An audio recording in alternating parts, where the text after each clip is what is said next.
আসসালামু আলাইকুম রহমতুল্লাহ বারাকাতুহু। প্রিয় দর্শক, ভোটের আগের দিন থেকে আজ পর্যন্ত লাইভে আসি নেই, কোনো কথাবার্তা বলি নেই।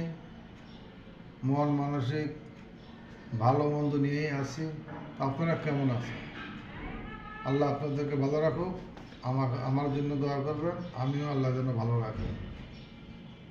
যে একটি কথা বলার জন্যে আসছি। নির্বাচন হয়ে গেছে, আমাদের নির্বাচন হয়ে গেছে।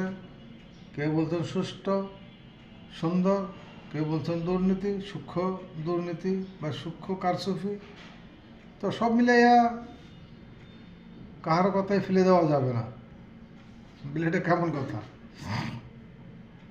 হ্যাঁ, সূক্ষ্ম কারচুপি হয়েছে, সেটা আমরা ভোট কেন্দ্রে গিয়েছি।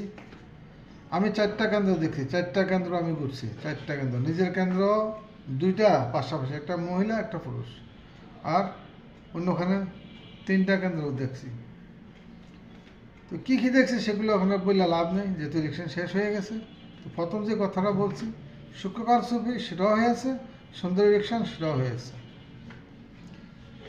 তো সবশেষ একটা কথাই বলবো, যেটা ধারণ করছি, বুঝতে পারছি, নিজে চিন্তা করে বাইর করছি, সংবাদ দেখে, ইউটিউব দেখে, সেটা হলো আমাদের দেশে কবে আমরা সুন্দর ইলেকশন দিতে পারবো, সৎ নির্বাচন দিতে পারবো, একমাত্র আল্লাহ পাক জানেন।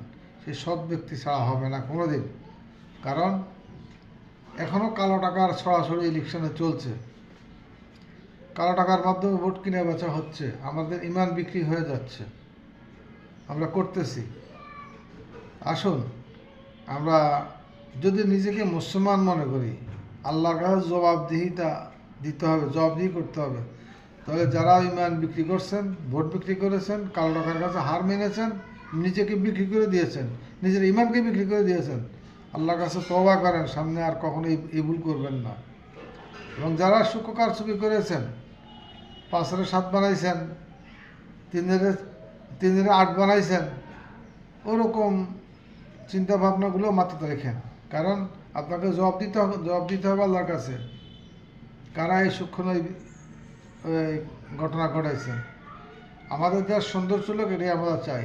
শেষ সন্ত্রাস মুক্ত হোক, এটা আমরা চাই। আল্লাহ সবাইকে তৌফিক দান করুক। ভালো লাগলে চ্যানেলটি সাবস্ক্রাইব করবেন। ধন্যবাদ। জাযাকাল্লাহু খাইর। আসসালামু আলাইকুম।